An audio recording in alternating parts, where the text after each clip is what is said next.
Let me start out with a question related to this week and the shutdown. Democrats obviously had quite a good election night on Tuesday. How does that affect the leverage and the outcome of the shutdown standoff? Well, John, it's great to be with you. And we did have a great election night, we being Democrats and the American people, everybody fighting back against this lawless Trump administration. It wasn't just the victories, it was the size of the victories and the fact that they were just across the country. So look, on the shutdown, it's important to point out that here in the Senate, I and other Senate Democrats have voted 7 times to reopen the government, but without giving Donald Trump a blank check and in a way that prevents this healthcare crisis that is upon the country. And it's my strong view that we should continue to press for the alternative that we've put forward. Yes, we want to reopen the government, but Donald Trump has been taking a chainsaw to the federal government since day one. He didn't need a government shutdown to do it. I mean, he had Elon Musk in here wiping out the agencies that they didn't like and expanding those that they did. And of course, when they passed their so-called big, beautiful bill, which was beautiful for billionaires, the one tax cut they did not extend was the tax cut that helps middle-class families afford their health insurance. They extended permanently the billionaire tax cuts. This is the one they let lapse. And so my view is we should press on, and I think the American people agree with us. There was some speculation earlier in the week that private negotiations were heading toward a situation where you guys would accept a future vote on Obamacare subsidies in return for providing your votes to reopen the government. I'm assuming that is now off the table. Well, John, I can only speak for myself and the position that I have taken with our colleagues, which is that we want to find a way to reopen the government. The best way to do that is for Donald Trump to finally come to the table and have a negotiation. He's been traipsing all over the world, talking to foreign leaders, but refused to talk to congressional and Democratic leaders here in the United States to reopen the government. He's providing $40 billion to Argentina while shutting down the government here. So that's what we need to do. I speaking for myself, do not think a vote, where we don't have any kind of assured outcome, either in the Senate or the House, is the right way forward. Do you have an instinct at this moment for how much longer this will go on? It will go on, I think, until Donald Trump decides to come to the table. He is the only Republican who matters in Washington, D.C. I mean, the rest of the Republican Congress is a complete rubber stamp for Donald Trump. The only exception to that, as we've seen in the Senate, is that they don't want to get rid of the supermajority on the filibuster. And of course, Donald Trump, when he looked at the election results, very interestingly said that his people tell him that the reason Democrats did so well and Republicans did so poorly included the government shutdown. That was his analysis. So he has an incentive to come to the table. That's his incentive. The right incentive, of course, should be to make sure that tens of millions of Americans have more affordable health care and that he doesn't blow up the entire system with this ticking time bomb that they left. But if that's not enough to move him, and obviously it's not, maybe the politics of this moment will be enough to, bring him to the table. Marjorie Taylor Greene, and, I don't often quote her, but she does understand where these MAGA voters are. And there are a lot of MAGA voters who are going to get totally screwed when these tax credits go away at the end of this year. And they're already seeing it. People are already getting sticker shock. So my answer to your question is Donald Trump is finally at least engaged in the sense he recognizes there's an issue here. Now he just needs to come to the table and negotiate. He claims to be a great negotiator. Let's do it. I'm struck by how you, someone who is at ground zero of the shutdown, lots of federal employees in your state, major airport that's being affected by the issues with TSA and waiting lines and all that, are hanging tough on this. And let me suggest what I think might be a reason why, because there's less urgency that I see to resolve this than I've seen in past shutdowns. And it strikes me that one reason for that is that it's kind of an existential moment in that you have a president who, if you make a deal on spending, has made clear that he reserves the right to abrogate that deal. Similarly, he has reserved to himself the right to not follow the law. So if you're in the minority in the legislature, the majority does not want to hold him accountable. How do you have negotiation? Liking this video? Then don't just watch, hit like, share and subscribe, and tap the bell so you never miss a video or live show. But if you want early access to exclusive content, then you have to head to Zeteo.com and subscribe now. You'll be supporting fearless, independent journalism. Well, you put your finger on one of the very big issues here. And as I was referencing earlier, this is a lawless president who was shutting down parts of the federal government long before the shutdown that he's refused to negotiate to get us out of.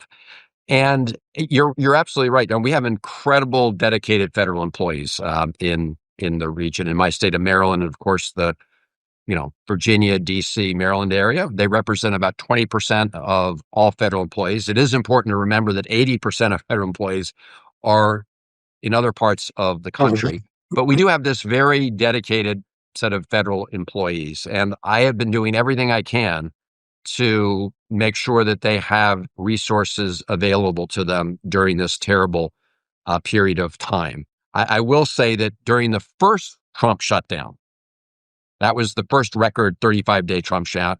He's now surpassed that in a second term. Senator Cardin and I and a couple others were the ones who passed the law that says when a shutdown ends, federal employees are made whole again. They are required by law to be repaid. And the reason is simple.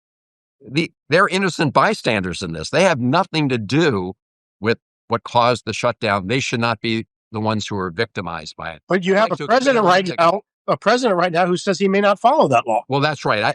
We're trying to expand that to federal contractors as well, who do not have that kind of protection. But you're right. You have Donald Trump and Russ Vought and others who are, just as they have had habit of doing, claiming that that's not the law when it is. In fact, this is another example. There have been so many when their own websites, as recently as September, said that the law requires that all federal employees get paid. And of course, when they decided to lie about that, they took that down from the website.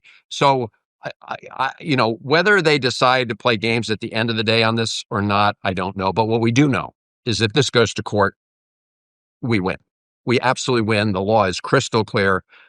And we also have seen these courts, John, within the last 10 days, the federal district court in California said that their RIFs during this shutdown were also illegal. They froze them.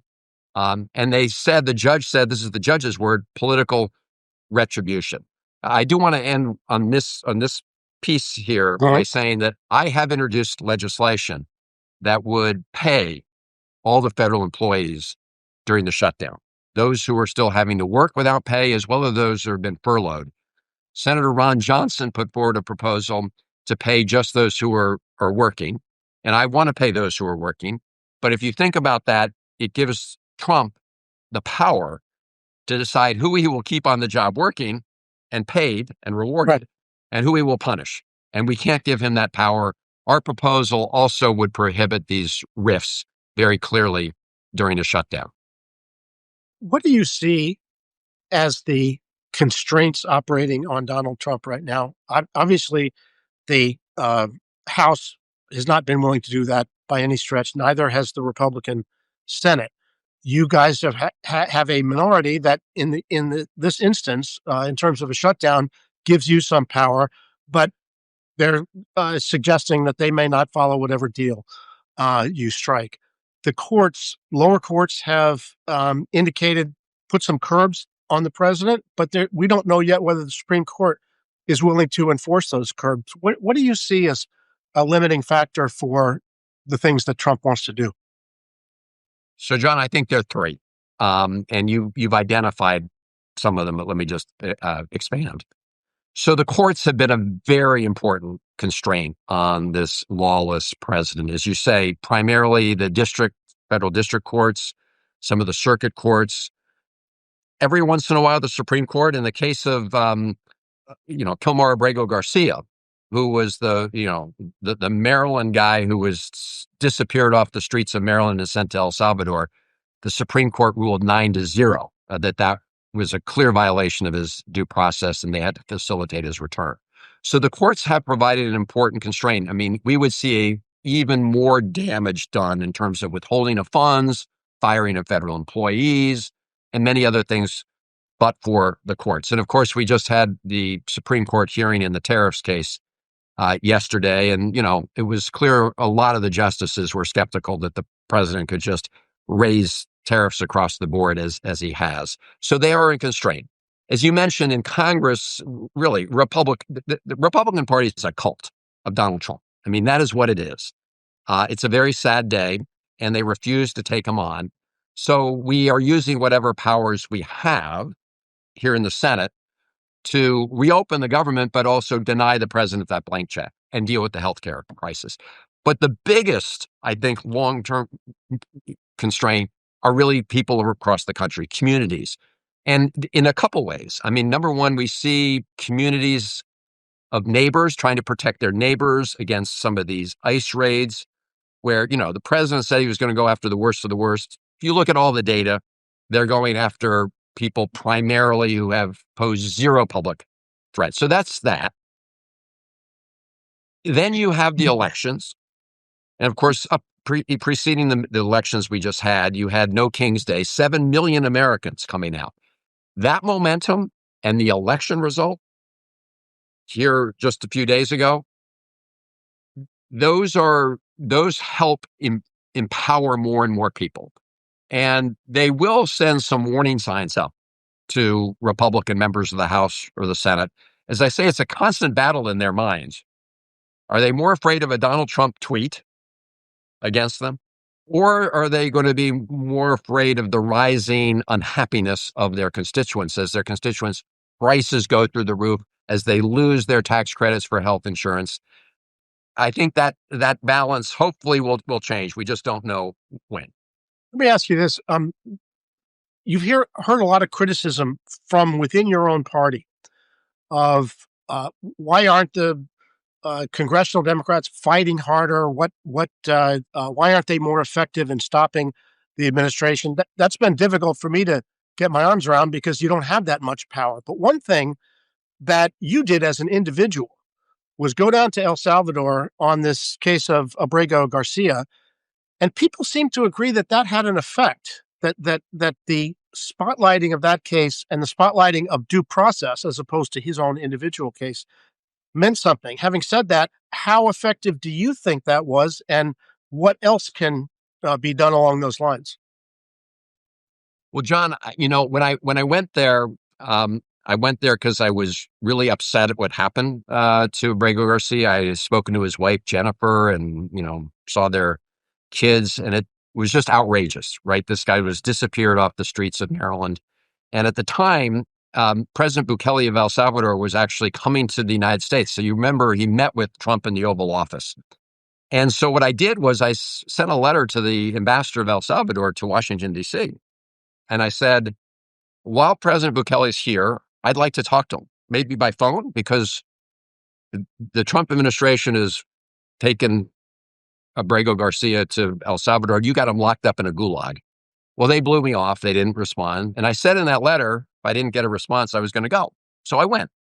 And, it did force the issue very much, because while I was in El Salvador, they did try to blocked me from meeting him. The soldiers pulled me off to the side of the road. They did not let me go meet him originally. And I did make a big deal about that in the Capitol. And as I was preparing to leave, actually, I get a call and had a chance to meet him and report to his wife that he was okay. I do think that helped spotlight this issue. And I think people recognized at that point that this was not just about one guy, right? If the president can essentially disappear one guy in violation of his due process rights, the president can ignore, as he was then, a 9-0 Supreme Court ruling and say, we're never going to bring him back. I don't care what anybody says.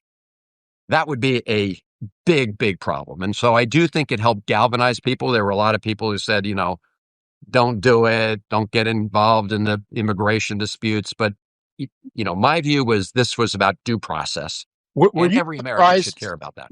Were you surprised at the bad faith demonstrated by photoshopping the MS-13 on his fingers or, faking a margarita and acting like you guys were having a party? I'm glad you raised that. The entire argument of Donald Trump and Bukele and the El Salvadorian government right now is built on a lie. And,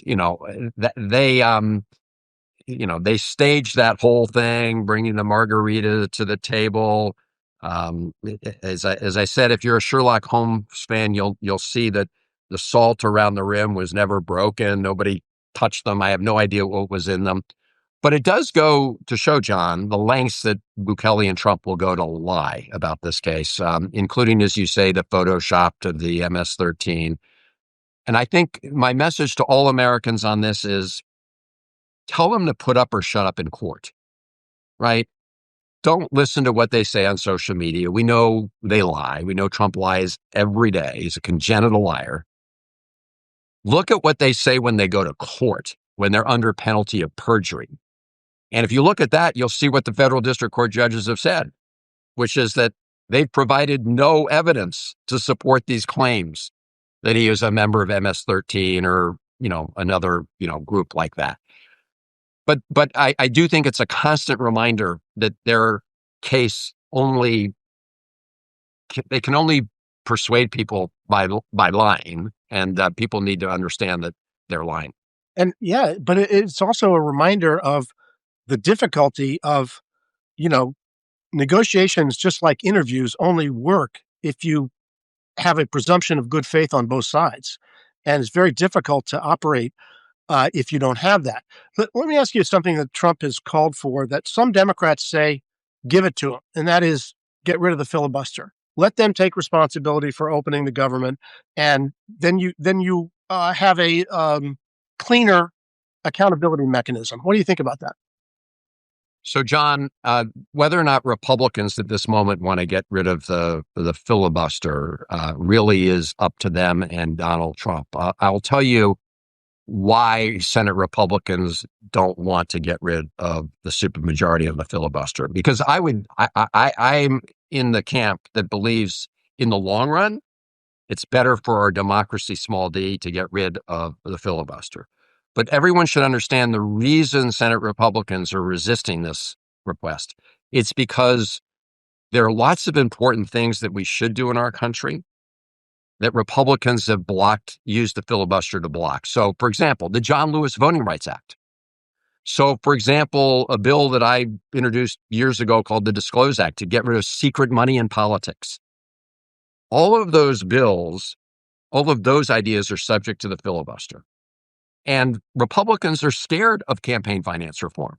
They're scared about making sure that we have a really working and sustainable democracy. There's a lot more that you guys want to do. Well, let me flip it around. Under the current rules, and we don't need to get in the weeds, you know all about the reconciliation process. Mm-hmm. The reconciliation process, for those listening, is a way to, under certain circumstances, to get around the filibuster. And there are certain requirements that have to be met. One of the requirements is it has to have a budget connection. So bottom line is Republicans have been able to do a whole lot of the damage that they want to do to the country that I see as damage. Tax cuts for the rich, trying to get rid of the Affordable Care Act, all of that stuff they can do under this exception to the filibuster. Right. So this is why they won't do it. It's the one thing they won't do. I am in favor, in the interest of our democracy, of getting rid of the supermajority on the filibuster, not taking away extended debate. I'm all for extended debate, but at the end of the day, a majority should decide. Let me ask you about a problem that is getting a lot more conversation within your party, and that is it's almost as if you guys are further away from being able to have a solid victory in the Senate than the presidency because of the distribution of voters in the country and the number of states in which Democrats simply aren't close. And so the question is, how do you get yourself competitive in states like Arkansas or Missouri or Montana, where you've had senators in the recent past? Part of the debate is, oh, well, move to the middle. Another part is, well, you don't necessarily have to move to the middle, but allow more people to defy party orthodoxy. There's another set of recommendations about simply elevating younger voices and more dynamic people with star quality. What do you think the party needs to do? Well, my view is, number one, we should definitely have candidates that energize, right, voters, and they can be young or old, in my view. I mean, Bernie Sanders still generates a lot of excitement. I work very closely with Bernie on things, so I think it's less an age thing than an idea thing. And there are too many folks in the party who are sort of stuck in their old establishment, you know, ways. Now, in terms of moving to the middle, this is a term everybody throws around, but nobody defines it. So my response is, tell me what you're for. Mhm. Like, if moving to the middle means that I should abandon my proposal to require very rich people to pay more taxes, I'm not moving to the middle. We have a huge problem of income inequality in this country, and I want to invest more in education and childcare and opportunities and bringing down costs. So if that's what you mean by moving to the middle, count me out. Now, do I believe that we should make it clear to voters that we care a lot about the pocketbook issues that every American is facing? Yes. And I do think, we've been driven partly by Republicans to talk about a lot of important things, but the impression that so many people get is that those things are more important to us than the pocketbook issues. Speaking of affordability, you just had a mayoral election in New York City. Yes. And Zohran Mamdani talked a lot about affordability. We know the controversies associated with him. Should the party embrace him? And was it a mistake for your majority leader, Chuck Schumer, not to endorse him before the election? Yes and yes. Just to get to the bottom line first, I endorsed him because he ran on this platform of affordability, which is exactly the issue that people around the country care about. Now, that doesn't mean that, Zohran Mamdani should be the candidate in Virginia. Obviously, we had Abigail Spanberger, and she had a great victory, and, Mikey Sherrill, and she had a great victory. But he ran on that platform of affordability, and it was a pretty simple message, right? If you work in New York, you should be able to afford to live in New York. And yes, it is the financial capital of the world, but why should we have a city where, a few billionaires don't do more to support everybody else in the city? So, my view is we need a big tent party. Mm-hmm. And that does include Zohran Mamdani. And I was, as you may know, I called upon all the party leaders in New York to embrace him, and that was my view that we need a big tent party. If we're going to ask progressives to support Democratic candidates who don't hold all their views, we should also ask more conservative Democrats to embrace a candidate like Mamdani. And my view is we need a big tent. We are asking ourselves questions that we never would have thought to ask in the past. But one of our viewers, Aisha, says, is there a possibility in your mind that Donald Trump might declare martial law either within the context of this shutdown or in other contexts between now and, let's say, the midterm elections next year? Well, this is why people need to be always engaged and mobilizing. That's why No King's Day was so important. I would not put anything beyond Donald Trump at this point. I mean, we've seen him use all the tools at his disposal to try to crack down on free speech. I mean, he literally locked up students on college campuses for expressing their opposition to what happened in Gaza. Now, that's another case, John, where federal court, district court judges have weighed in and said, you can't do that. This is also a president who takes away people's due process rights. We talked about it, and said that he wants to use our cities as training grounds for the military. So we need to be on full alert. People need to be ready to mobilize as they did on No King's Day, because we're not going to stop the way Donald Trump thinks, right? We're not going to change that. What we can do is two things. One is, as John Lewis used to say, get in the way of bad stuff. That's what the protests are about. That's what, all the things we've talked about are about. And then we also do need to be putting forward, certainly by 2028, a alternative vision of where we need to go as a country. Clearly, voters losing to Donald Trump in the last presidential election was a sign that voters did not have confidence in Democrats to change their life circumstances. Are you a fan of the abundance idea, which is getting a lot of discussion? This is another example where I am, but that's not the be all and end all. Yes, we do need to, find ways to build more housing, more affordable housing. And I've got, proposals to do that. Does that mean we don't at the same time deal with antitrust issues and make sure that we don't have concentrated monopolies? No. So again, sometimes when we're in these interim periods, Democrats too often divide up into different camps, even when the different ideas are not inconsistent. It's right. People. So look, I think that there's a lot, to the issues of trying to make sure that when we want to build an infrastructure project, we can actually get it done. Yes.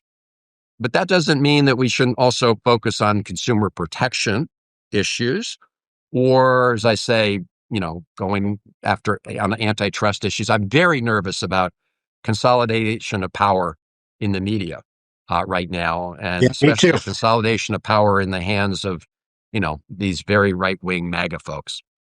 I got a question from my old Western Junior High buddy, Paul Ingalls, which is, as we sit today, given the polls, given what the administration's doing, given what happened this week, look to the midterm election next year, and what's your honest assessment of the chances that Democrats take the Senate? Not just the House, but also the Senate. Well, John, I think the prospects went up a lot yesterday because it was a clear sign that Democrats and independents and others are very motivated to stand up against a lawless Donald Trump and clearly see that he didn't deliver on his promise to start reducing prices on day one.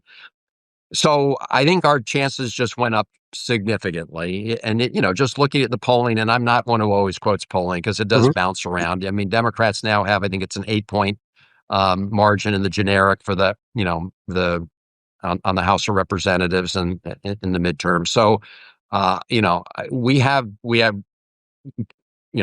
have some very good prospects. If you want, we can go through some of the states that are most in play. But the answer to your question is chances just went up. And I think Republicans will continue to be. People do not like what they're seeing from Donald Trump. They just don't. I mean, if the hardcore MAGA, they do.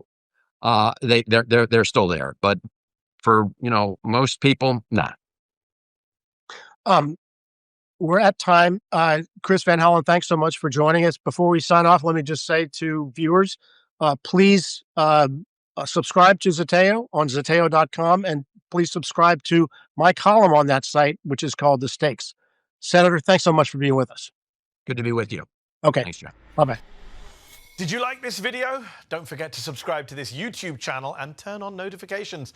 For exclusive content and to support our independent, unfiltered journalism, head over to Zeteo.com. Your support matters.